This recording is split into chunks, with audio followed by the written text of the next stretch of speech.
नमस्कार दोस्तों, क्या हाल है। ईश्वर से प्रार्थना करूंगा कि हाल बढ़िया ही होगा। चलो, आप अपने पाठ को जो अंतिम पड़ाव है बी की ओर प्रस्थान करा औद्योगिकीकरण का युग। अगर काल की अब बात करा तो कल आप यहाँ पढ़ लियो कि की प्रकार से बुनकरा की समस्या खड़ी हुई, की प्रकार से भारत के अंदर नई नई फैक्ट्रियां बननी चालू हुई, कौन कौन उद्योगपति थे, इस प्रकार की चीजें हमने पढ़ी थी। अब वो जो फैक्ट्रियां बनी है उसके द्वारा जो है भारत में औद्योगिक विकास की यात्रा प्रारंभ हुई थी कि भारत में अब उद्योग लग गए तो औद्योगिक विकास होना चालू होना था कि किस प्रकार से भारत के अंदर औद्योगिक विकास हुआ, क्या हमारे लिए उसमें अच्छा हुआ, क्या हमारे लिए उसमें बुरा हुआ। और जिस प्रकार से हिस्ट्री का नियम है कि उसमें कुछ ना कुछ सीखने को मिलता है, इस टॉपिक में भी हमें एक बहुत अच्छी चीज सीखने को मिलेगी। देखो, गौर करो, सुनो। भारत के अंदर पहले व्यापार कौन कर रहे थे? अभी अंग्रेजी कर रहे थे ना। और अंग्रेज आपको पता है हमेशा से क्या थे? स्वार्थी थे, लालची थे। ये भारत में उन्हीं चीजों का व्यापार कर रहे थे या उन्हीं उद्योगों को फल फुला रहे थे, उन्हीं उद्योगों पे काम कर रहे थे जिनसे इनको खुद को फायदा हो। यानी ये उन्हीं चीजों की खेती करवाते थे, उन्हीं चीजों की वो क्या बोलते उसको उद्योगों में लगाते थे जिनमें इनको फायदा हो। जैसे ये नील की खेती करवाते थे ताकि इनको वहां पर भेजकर अपने कपड़ों में रंगाई कर सके। इसके अलावा ये चाय की खेती करवाते थे, कॉफी की खेती करवाते थे। ये क्यों कराते थे? ताकि इनको बेच सके। चाय हो गई, कॉफी हो गई, नील होगी। इसके अलावा जूट हो गया, जूट बताया था ना, उसकी करवाते थे। और इसके अलावा कपास हो गया, ठीक है, खनन हो गया। खनन यानी समझ गया ना, खान वगैरह में जो निकलता है। यानी ये उन्हीं कार्यों पर फोकस कर रहे थे जिनसे केवल और केवल उनको फायदा हो। भारतीयों को इनसे कोई मतलब नहीं था। इनको यही मतलब था कि इस धंधे से हमें फायदा होगा। जैसे नील की खेती से इनको फायदा हो रहा था, इसलिए बिहार जैसी जगह में चंपारण आंदोलन भी हुआ था, इसी कारण से तो हुआ था ना। तो ये वहां पर 3 कठिया पत्तियां नहीं जबरदस्ती नील को रहे थे। चाय कॉफी बताया था ना, इन लैंड एग्रीमेंट, उसमें असम के अंदर लोगों को बंद कर दिया था भारतीयों को, इसलिए ताकि चाय और कॉफी उगवा सके। जूट उगा रहे थे, खनन करवा रहे थे, कपास उगवा रहे थे, ताकि क्या हो, उससे क्या हो, ये उन्हीं चीजों को कर रहे थे, उससे ये हो कि इनको फायदा हो, ये इनसे अपना स्वार्थ सिद्ध कर सके। इनको भारतीयों से कोई मतलब नहीं था। लेकिन भारतीय उद्योगपति भी थे ना, एक हम थोड़िया।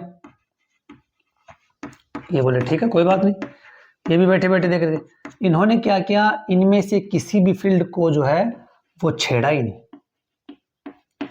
यानी इन्होंने क्या किया, इन्होंने दिमाग लगाया कि ठीक है, अगर अंग्रेज ये सब कुछ कर भी रहे हैं तो कोई दिक्कत नहीं है, इनडायरेक्टली ठीक है, एक बार इनको फायदा हो रहा है, लेकिन इनके लिए इनको क्या करना पड़ेगा।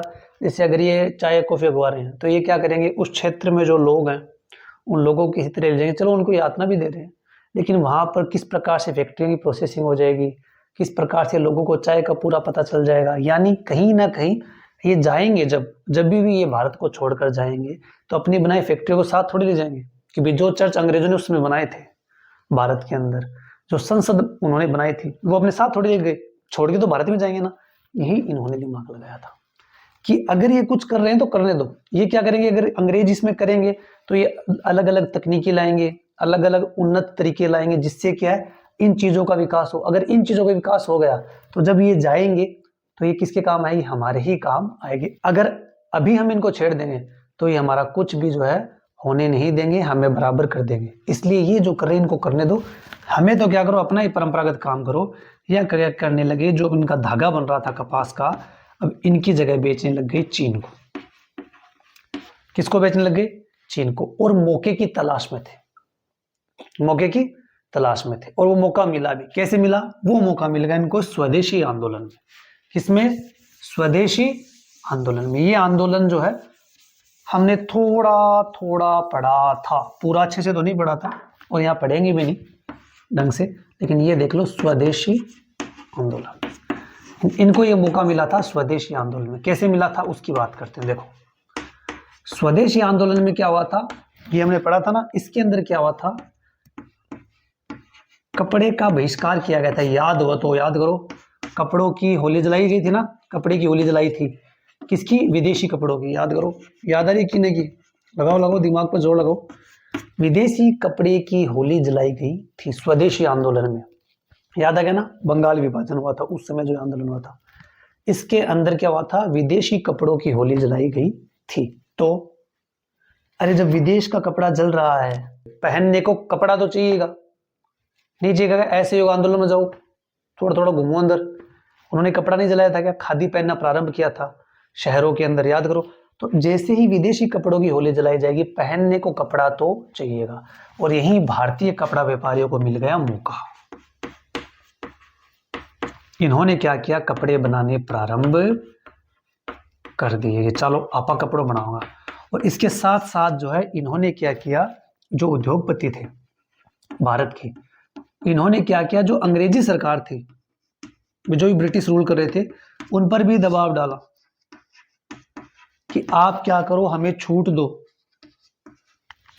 आप हमें जो है छूट दो, और आयात शुल्क वगैरह हटाओ, या फिर अगर कहीं और से कपड़ा आ रहा है तो उस पर आयात शुल्क लगाओ। यानी ये क्या कर रहे थे, ये मौके की तलाश में थे, और ईश्वर ने इनको वो दिया स्वदेशी आंदोलन के तहत। इसमें क्या, जो असहयोग आंदोलन में होता है, जो विदेशी कपड़ों की होलियां जलाई गई थी, वही हुआ था यहाँ पर, कि इनके विदेशी कपड़े जैसी होली जली, इनको मिल गया मौका कि अगर विदेशी कपड़े जल रहे हैं तो अब वो भारतीय पहनेंगे, और इसलिए हमें भारतीय कपड़ा बनाना पड़ेगा, और उन्होंने भारतीय कपड़ा बनाना चालू कर दिया। और इसके साथ साथ उद्योगपतियों ने क्या किया, सरकार पर दबाव भी डाला कि आप हमें छोड़ दो, और जो बाहर से आ रहे हैं उन पर आयात का शुल्क भी लगाओ। और इसका इतना फर्क पड़ा कि जो व्यापार पहले विदेशों से हो रहा था, वो घटकर अब मात्र 50% रह गया।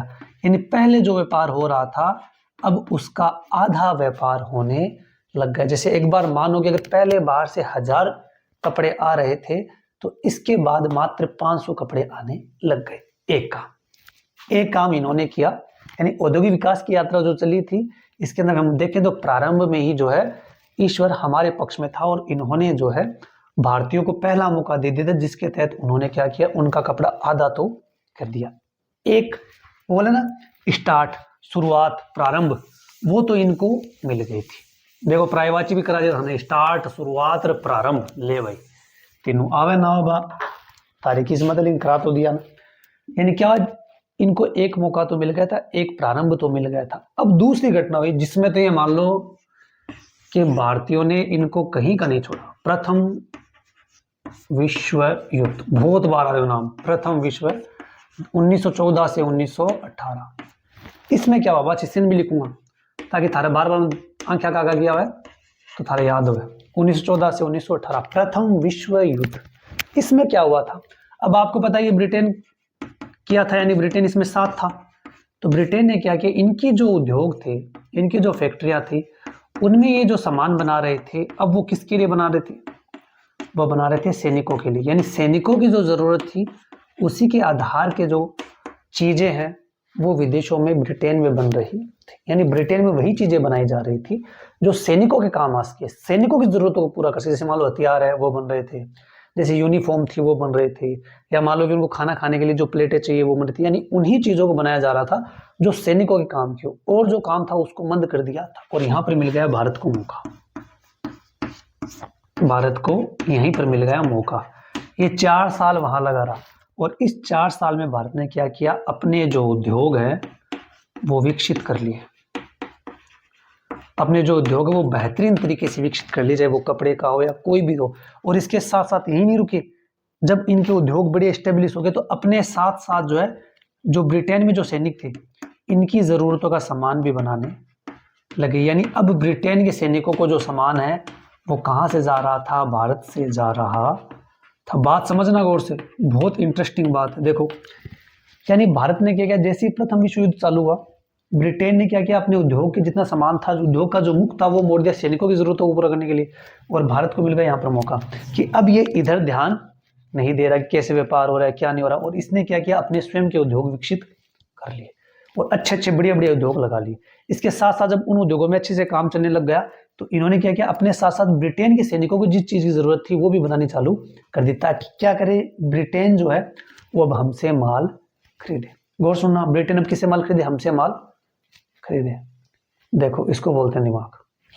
इधर खुद के उद्योग विकसित हो गए, उनमें धड़ाधड़ काम चालू हो गया, और इधर ब्रिटेन को भी अपना सामान बेचने लगे, उधर से फायदा होगा नहीं होगा, यानी इन्होंने दोनों तरफ से अपना फायदा किया। और आगे चलो, अड़ी को रुकना है। सबसे इंपॉर्टेंट बात देखो जी, बाखान इंपॉर्टेंट बात आगे, सबसे इंपॉर्टेंट बात आ है जो मैं थाना बताऊंगा। इसके बाद क्या हुआ, जैसे ही युद्ध खत्म हुआ, जैसे ही युद्ध जो है वो खत्म हुआ, अड़ लिख दिया, ब्रिटेन वापस से क्या करेगा भाई, अपनी अर्थव्यवस्था सुधारने का प्रयास करेगा। 4 साल का इतना लंबा युद्ध चला है, तो ये क्या करेगा भाई, इसके जो जो घाटा हुआ है मुझे, मैं उसकी भरपाई करूं। कैसे करेगा, व्यापार से करेगा। तो इसको वो इनके गुलाम जो देश थे उसमें जाएंगे। तो जैसे ही ब्रिटेन वापस आया था भारत के अंदर, भारत में वापस आया था व्यापार करने के लिए, सुनना गौर से, जैसे ही ब्रिटेन व्यापार करने के लिए फिर से भारत के अंदर आया, तो भारत ने इसको कभी वो स्थान हासिल ही नहीं करने दिया जो इसका पहले कभी भारत के बाजार में था। यह है इंपॉर्टेंट बात, कि जैसे ही ब्रिटेन युद्ध खत्म होने के बाद भारत वापस आया, तो भारत ने उसको कभी भी वो मुकाम हासिल ही नहीं करने दिया जो ये भारत में 4 साल पहले छोड़ के गया था। यानी इसने अपने आप को इतना मजबूत बना लिया कि वो कभी इसको स्थान ही नहीं दिया। इससे यहां से देखो कितनी बड़ी सीख मिलती है। भारत ने क्या किया, जैसे ही इसका समय खराब था, इसने चुपचाप ब्रिटेन को देखा कि वो किस प्रकार से अपने उद्योगों को विकसित कर रहा है, कैसे काम कर रहा है। और जैसे ही भारत को स्वयं को मौका मिला, इसने क्या किया, ब्रिटेन को हमेशा के लिए ही भारत से खदेड़ दिया। किसके अंदर, व्यापार के अंदर। इससे हमें यह सीख मिलती है कि जब कभी भी हमारा समय खराब हो, तो आपको यह प्रयास करना है कि आप क्या करोगे, चुपचाप शांत तरीके से अपने आसपास में जो लोग हैं उनकी बातों को, घटनाओं को एकदम बारीकी से, गौर से जो है वो ऑब्जर्व करोगे, यानी देखोगे कि हमारे साथ यहाँ पर क्या क्या हो रहा है, और उसके साथ साथ अपनी कमियों पर काम करना चालू कर दोगे, और धीरे धीरे अपनी शक्तियों को बढ़ाना प्रारंभ करोगे। शक्तियां जो भी आपकी कमी, उन कमियों को दूर करो, शक्तियां अपने आप ही बढ़ने लग जाएगी। और इस प्रकार से अपनी स्थितियों पर निगरानी रखोगे। जैसे ही आपको एक मौका मिले, उस मौके को भारत की तरह छोड़ना नहीं है, और उस मौके पर ऐसा चौका मारना है कि अगले को फिर से वो मौका ही ना मिले कि वो आपको आपकी स्थिति से गिरा दे। ये भारत से, यहां से हमें सीखने को मिलता है।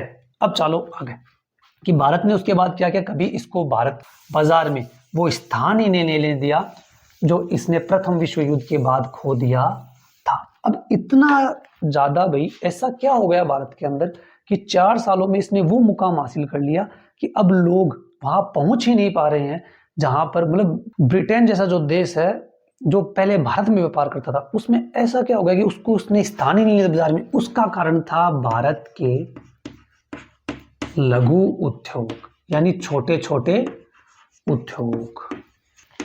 यानी भारत के अंदर क्या हो रहा था उस समय, भारत के अंदर उस समय अलग अलग जगहों पर छोटे छोटे उद्योग लगाए जा रहे थे। घरेलू स्तर पर अभी भी काम चल रहा था, यानी एक तो घरेलू स्तर पर काम हो रहा था, और घरेलू स्तर पर किस प्रकार से काम हो रहा था, लघु उद्योगों के रूप में, यानी छोटे छोटे उद्योगों के रूप में जो है घरों पर काम हो रहा था, कि भी छोटे छोटे उद्योग लगा रहे थे घरेलू स्तर पर। और वहां पर जो काम हो रहा था किसके द्वारा, भारतीय लोगों के द्वारा, जिसके कारण क्या हो रहा था, घरेलू स्तर पर लगातार काम हो रहा था। यानी हाथ काम अभी भी बुनकर किससे कर रहे थे, हाथ वगैरह से कर रहे थे। उससे 2 फायदे होते, एक तो वही गुणवत्ता, अगर आप हाथ से कपड़ा बन रहा है और कपड़ा मशीन से बन रहा है, तो निश्चित रूप से जो कपड़ा हाथ से बन रहा है उसकी गुणवत्ता अच्छी आएगी। इसी कारण जो है भारत में जो है वो क्या बोलते हैं, साड़ियाँ प्रसिद्ध थी बनारस की। आप देखना मद्रास जो है उस क्षेत्र की लुंगियां प्रसिद्ध है। चेन्नई वाले नहीं पहनते क्या, साउथ की फिल्मों में नहीं देखते क्या, व्हाइट व्हाइट कलर की लुंगी पहनते हैं। लुगाई लिख दियो, अरे ये लिखूं मैं लुगाई, ताबरी हमारा मद्रास की लुंगियां। सर जी क्या पढ़ा वाला गया, मद्रास की लुगाई नहीं, मद्रास दक्षिण हमारा का और भी साउथ रंजाड़ों के यहाँ कर करके पे काट डालेगा, चीर डालेगा, फाड़ डालेगा।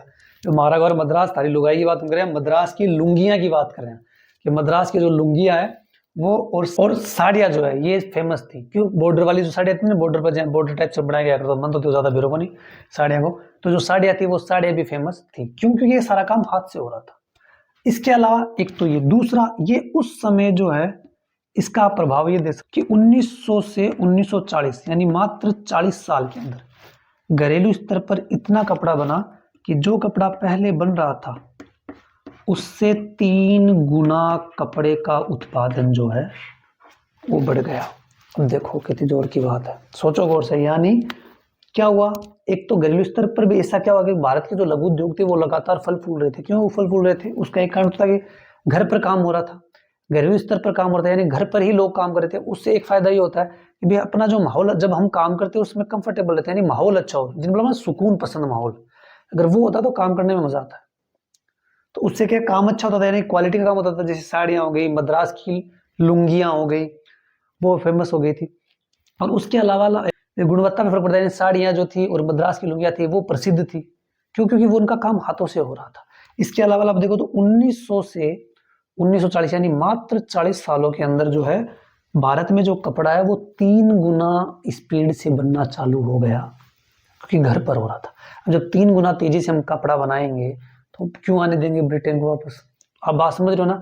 यानी भारत के लघु उद्योग ने जो है वो उस मकाम को हासिल करने में, यानी भारत के जो लघु उद्योग थे इन्होंने भारत के व्यापार में उस समय जो है बहुत बड़ा योगदान दिया था। इसी के कारण जो है हमने ब्रिटेन के जो उद्योग थे, जो व्यापारी थे, जो वापस आए थे, उनको भारत में टिकने दिया नहीं था। भारत के लघु उद्योगों ने हमारा बहुत ज्यादा साथ दिया था। अब हम चलेंगे अपने अंतिम पड़ाव की ओर, क्योंकि विकास यात्रा पढ़ ली थी और इस विकास यात्रा में साफ साफ पता चल रहा था कि हम जो हैं वो लोगों पर भारी पड़ रहे थे। यानी हमारा जो औद्योगिक विकास की यात्रा थी वो वास्तविकता में देखे तो सफल ही रही थी। अब हमारे इसमें और वो है वस्तु हेतु बाजार। वस्तुओं हेतु बाजार, ये वैसे देखे तो भाई इसका इससे वैसे कोई खास संबंध नहीं है, और वैसे देखे तो सबसे बड़ा संबंध भी इसका है। यानी अभी हम पढ़े थे औद्योगिकीकरण का युग, उसमें हमने सभी के उद्योग किस प्रकार से बने, भारत में उद्योग किस प्रकार से बने, दोनों को पढ़ लिया। अब ये वस्तुओं हेतु बाजार, ये वैसे देखे तो इससे खास मतलब नहीं, और वैसे देखे तो सबसे ज्यादा मतलब है। कैसे मतलब? ऐसे नहीं कि भी इसका इस टॉपिक से वैसे कोई सीधा रिलेशन नहीं है, और वैसे देखे तो सबसे बड़ा रिलेशन इसका ही है। कैसे? उस पर बात करें। वस्तुओं हेतु बाजार, जैसे सपोज करो अभी जैसे मैं ये वीडियो शूट कर रहा हूँ उस समय सर्दियां चल रही हैं। अगर सर्दियों के अंदर कोई मुझे ला के देखे ठंडी चिल्ड पानी की बोतल है, एकदम ठंडी बर्फ से गाड़ी ले पियो, तो मैं क्या करूंगा? बेगा 2 थप्पड़ खींचे मारूंगा कि बावड़ो है, सर्दी पड़ रही, सर्दी में पुण पियो। हाँ, वहीं अगर वो गर्मा गर्म चाय पकौड़ा टाइप की कुछ हो, मुंह पानी मत लो, तो क्यों है? तो मैं राजी राजी खाऊंगा। यानी हमें ये देखना होता है कि उस वस्तु के लिए उस समय बाजार है या नहीं है। जिस वस्तु को हम बेचने के लिए निकल रहे हैं उसके लिए वहां पर बाजार है या नहीं है, ये हमें सबसे पहले देखना पड़ेगा। एक चीज यही चीज बता रही है इसके लिए कि वस्तुओं हेतु बाजार की, यानी हमें पहले बाजार में वस्तुओं की जरूरत पैदा करनी होगी। अगर बाजार में वस्तु की जरूरत ही नहीं होगी तो वह वस्तु बिकेगी भी नहीं। यानी पहले हमें वस्तु की आवश्यकता बनानी पड़ेगी, उसके बाद वो वस्तु बिकेगी। और इसके लिए जो ये सभी लोग सहारा लेते थे, खास करके यूरोप वाले, वो लेते थे विज्ञापन का। किसका लेते थे? विज्ञापन समझो थे, एडवर्टाइजमेंट। अब तो समझ गया होगा, एडवर्टाइजमेंट, एड समझ गया ना? टीवी में आवे, यूट्यूब पर देख दी पे भी आसी ना एड, उन एड की बात कर रहा है। अब एड थाने आजकल तो भरिया पड़े है, हर चीज का एड की को बताऊंगा था। और देख लियो कि लगभग लगभग जो खाने पीने की वस्तु बताऊंगा और का तो नहीं पता, खाने पीने की वस्तुओं के जो भी आपको एड बनाते दिख रहे हैं लगभग लगभग वो उन चीजों को खाते नहीं है। ये उन्हीं लोगों के साथ धोखा कर रहे हैं जो इनको अपना आदर्श मानते हैं। ये हकीकत है, आप चेक कर लेना। नाम लेने किसी पर्टिकुलर किसी एक्टर की या एक्ट्रेस के नाम लेने की कोई जरूरत नहीं है। सभी को पता, आपको भी पता इस चीज का कि वो जिस चीज का ऐड कर रहे हैं उस चीज को वो स्वयं भी बहुत कम खाते हैं। ये सिर्फ आपको पागल बनाया जा रहा है। ठीक है, चलो आगे आप तो माइंड की गुस्सा बात करा एड की। एड था सका देख रहा है, ये उन्हीं एडों की बात कर रहा है। ये एड जो है वो आप सभी के देखे हुए, ये उन्हीं एड के बारे में बता रहा है कि किस प्रकार से जो यूरोप वाले लोग थे वो विज्ञापनों का प्रयोग करते थे। अब इनकी स्ट्रेटेजी देखो, और कुछ अंग्रेजों में कितनी कमी हो या ना हो, लेकिन हाँ इनका जो कार्य करने का तरीका था, जो दृष्टिकोण था, वो वास्तव में शानदार था। कैसे था? देखो, ये है भारत में, इनको पता है कि अगर भारत में हमें क्या करना है, हमें अगर हमारी वस्तुएं बेचने हैं तो ऐड करने होंगे, लेकिन ऐड किसके करें भाई? ऐड तो करने पड़ेंगे, पर करें किसके? दिमाग देखो कि ऐड किसके करें। तो इन्होंने क्या किया, सबसे पहले क्या किया इन्होंने, अपने जो वस्तुएं थी, उत्पाद थे, उन पर देवी देवताओं के चित्र बनाने चालू कर दिए। लो देखो, यानी भगवान के नाम पर देवी देवताओं के चित्र। दिमाग तो था भी अंग्रेजों के, इनको पता था कि भारतीय लोग जो भावनात्मक रूप से बहुत जुड़े हुए, वे अपनी भावनाओं की बहुत कदर करते हैं, अपनी आस्थाओं की बहुत कदर करते हैं, अपनी पूजा पद्धति की बहुत कदर करते हैं। तो इन्होंने उसी चीज को पकड़ा कि उसी को अपना मोहरा बनाओ। और इन्होंने क्या किया, इनके जो उस समय के जो वस्तु होती थी उन पे क्या करते थे, भारतीय देवी देवताओं के चित्र लगा देते थे। जैसे श्री कृष्ण का लगा दिया, उस फोटो में देखो आप, ग्राइप वाटर की बोतल है, ग्राइप वाटर का लेबल दिख रहा ना, उसके अंदर श्री कृष्ण को दिखा है, वो भी किसमें, बाल रूप में। अब इससे फायदा क्या होता है आपको, बाल रूप के अंदर श्री कृष्ण को दिखाया गया। आगे चलो, दूसरी जो फोटो है उसमें किसको दिखाया है, एक सोप का एड है ना, उस पे भी देवी देवताओं को दिखाया गया है। भगवान बैठे हैं बीच में और दोनों साइड क्या है, देवियां है या नहीं है। यानी ये क्या कर रहे थे, इनडायरेक्टली भारतीय देवी देवताओं का प्रयोग कर रहे थे। क्यों? क्योंकि अब एक चीज देखो, अगर कोई मार्केट से कोई व्यक्ति जा रहा है, ठीक है, मार्केट से कोई व्यक्ति जा रहा है और वो हिंदू धर्म का है, अगर उसको वहां पे कोई वस्तु दिखे जिसपे उनके उसको श्री कृष्ण दिखे, खास करके उस टाइम, तो वो ये भी वो उससे जुड़ जाएगा सीधे कि यार श्री कृष्ण, तो वो उसे एक बार देखेगा। अब वो यह चीज भूल जाएगा कि ये वस्तु भारत की नहीं है, इस पे जो फोटो है वो तो हमारी है, लेकिन ये वस्तु भारत की नहीं, और वो उसको तुरंत खरीद लेगा। यानी इनकी स्ट्रेटेजी ये थी कि इनको इसी तरीके से मारा जाए, अपनी तो वस्तु बिकनी चाहिए कैसे बिको। और इन्होंने क्या किया, भारतीय देवी देवताओं के जो चित्र हैं वो वस्तुओं पर लेने प्रारंभ कर दिए। एक, लेकिन इससे भी इनको एक तो फायदा हुआ, लेकिन एक दिक्कत क्या हुई कि इससे भी सिर्फ एक तबका ही जुड़ा। भारत में सिर्फ हिंदू परंपरा को मानने वाले लोग तो जुड़ गए, लेकिन अन्य समुदाय भी तो रह रहे थे, उनको कैसे जोड़े, इनका भी तरीका निकाला। देखो क्या निकाला, उस समय के जो सम्राट थे, यानी उस समय के जो राजा महाराजा थे, इन्होंने क्या किया, उनके चित्र लगा लगा के भी जो है अपनी वस्तुओं पर बनाना प्रारंभ कर दी। क्यों कर दिए, इसका भी कारण था। वे अब जैसे सम्राट का है, जैसे मान लो किसी मुगल बादशाह का चित्र आया, तो उससे मुस्लिम समुदाय जुड़ेगा नहीं जुड़ेगा। यानी ये चित्र देखो, इसमें आपको रणजीत सिंह जी दिख रहे हैं, घोड़े के ऊपर बैठे हुए दिख रहे हैं ना। अब इससे रणजीत सिंह जी हैं, तो उनके जो जितने भी अनुयायी उनको मानने वाले हैं, वो जिनके राजा, उनकी जो प्रजा है, वो उस चित्र से जुड़ जाएगी। इसी प्रकार जो मुगल सम्राट थे, उनसे मुस्लिम जनता मान लो वो जुड़ जाएगी, भारतीय जनता भी जुड़ सकती है। जैसे 1857 के विद्रोह में हम जुड़े नहीं थे कि बहादुर शाह जफर से, उसी प्रकार थे। इन्होंने क्या किया, अब सम्राटों का, ऐतिहासिक राजाओं के चित्र लेने चालू कर दिए। क्यों? यानी ये उसमें शाहीपन हो कि जब वो प्रयोग कर रहे हैं तो हम भी उसको प्रयोग कर सकते हैं। वही आज वाली बात, आज जो अलग अलग एक्टर्स हैं वो बनाते हैं, ऐड बनाते हैं, तो हम क्या देखते हैं, वो भी तो कर रहे हैं। जैसे सपोज करो मेरे को कोई अच्छा लगता है एक्टर और उसने कोई चीज का ऐड किया, तो मैं यार वो करे, आप नहीं मिलानी चाहिए। यानी उससे क्या है, उनका शाहीपन का एहसास हो, राजापन का जो एहसास हो, और लोग वस्तुओं पर सवाल उठाए कि अगर राजा की बात है तो वस्तु सही होनी चाहिए। इस प्रकार की से उन्होंने क्या किया, हमारे दिमाग से खेलना चालू किया, भारतीयों के दिमाग से खेलना क्या किया, चालू किया, और अपनी वस्तुओं पर क्या किया, भारतीय देवी देवताओं की, हमारे ऐतिहासिक सम्राटों के चित्र लगाने चालू किए। जिससे क्या हुआ कि भारतीय लोग जो हैं वो अपना क्या है, भावनात्मक रूप से जुड़ जाएं और हमारी वस्तु को खरीदना प्रारंभ कर दे। और ऐसा हुआ भी था, लोगों ने खरीदा भी। एक चीज यहां तक नहीं रुके, यहां तक नहीं रुके। अब इनका क्या समस्या है कि ये क्या कहते हैं, जैसे आजकल अखबार में ऐड नहीं आते क्या, बड़े बड़े पहले पेज पावे, मैं नाम बोलने जाऊं, कई कई चीज आवे ऐड आवे, पहला पेज पर खोलता ही लो पेलो पूरा पेज भरेड़ो आवे, फिर विशाख लो पेज भी, और कई बार भरेड़ो है, पिछलो पेज भरेड़ो है, किससे, विज्ञापन से।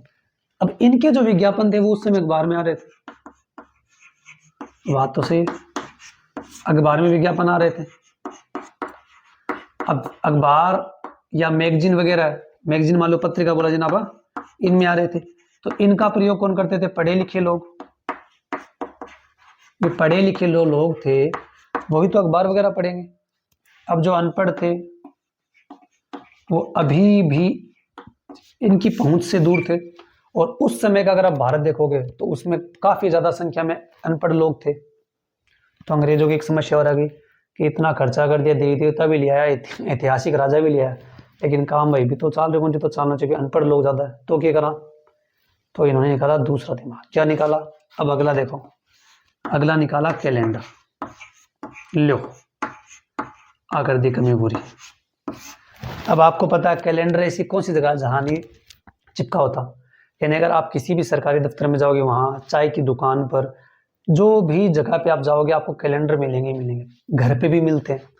तो इन्होंने क्या किया, कैलेंडरों में अपने विज्ञापन निकालने चालू कर दिए। चलो ठीक है, अनपढ़ व्यक्ति एक बार तो नहीं पढ़ता, लेकिन कैलेंडर तो लेगा ही लेगा। और खुद नहीं लेगा तो कोई चाय की दुकान पे बैठेगा, वहां मिल जाएगा, कहीं कोई सरकारी दफ्तर में जाएगा, वहां मिल जाएगा, यानी इसको कैलेंडर तो कहीं ना कहीं देखने को मिल जाएगा। और इन्होंने क्या किया, कैलेंडर में जो है अपने विज्ञापन देने चालू कर दिए। आई बात समझ में? और यहां तक इस प्रकार से ये लोग कार्य कर रहे थे। यानी इन्होंने क्या किया, अगर हम गौर से देखें तो अंग्रेजों ने किया, और अंग्रेजों ने आज भी ये हो रहा है कि इन्होंने क्या किया, अपनी वस्तुओं को बेचने के लिए, अपने उत्पादों को बेचने के लिए भारतीय लोगों की भावनाओं का प्रयोग किया। आज भी यही हो रहा है, आज भी यही हो रहा है। और इन भावनाओं का उपयोग करते हुए हमारे साथ क्या किया, इन्होंने अपनी वस्तुओं का व्यापार करना चालू कर दिया। और इस प्रकार से इन्होंने विज्ञापनों की परंपरा की। भारतीय लोग भी कम नहीं थे, लेकिन हमने भी दाव मारा। हमने क्या किया, जब हमने भारतीय लोगों ने जो कपड़े बनाए या हमने भारतीय लोगों ने जो उत्पाद बनाए, उन पे हमने भी क्या किया, भारतीय चित्र ही बनाए, भारतीय देवी देवता ही बनाए। ऊपर देखो, दिख रहा होगा आपको, दिख रहा ना, इसमें एक देवी है जो कपड़े दे रही है, ये भारतीय लोगों द्वारा बनाया गया था। इसमें ये क्या बता रहे थे, इसमें ये बता रहे थे कि आप स्वदेशी ही अपनाएं। यानी ये कह रहे थे, राष्ट्रवाद की ओर आ रहे थे कि भी ये जो अंग्रेज है ये भी हमारी फोटो लगा रहे हैं, लेकिन आप इनका काम मत ले, आप हमारा ही ले। यानी इन्होंने भी प्रयास किया था। यानी मोटा मोटी निष्कर्ष ये है पूरा, अगर इसका देखें कि इन्होंने क्या किया, अंग्रेजों ने जो विज्ञापन बनाए थे उनमें भारतीय भावनाओं का क्या किया, उपयोग किया, हमारे देवी देवताओं के लिए, ऐतिहासिक सम्राटों के लिए, उनके द्वारा अपनी वस्तु को बेचने का प्रयास किया। जब भारतीय है तो उन्होंने भी इस प्रकार का प्रयास किया कि अपने, जैसे वो फोटो लग रही है, कि इन्होंने भी क्या किया, हमारे देवी देवताओं ने, और उनको ये दर्शाने का प्रयास किया कि ये हमारा खुद का है, वो हमारे खुद का नहीं है। इस प्रकार से औद्योगिकीकरण की प्रक्रिया हुई, भारत में औद्योगिकीकरण हुआ। अंत में हमने विज्ञापनों से क्या प्रभाव पड़ता है वो उसका पढ़ लिया। और इसके साथ जो है हमारा ये चैप्टर यहीं पर समाप्त होता है। राजी खुशी हंसता खेलता अपा चैप्टर 4 कंप्लीट कर लिया। आज के लिए इतना ही, मिलेंगे कल ईश्वर की कृपा रही तो। धन्यवाद।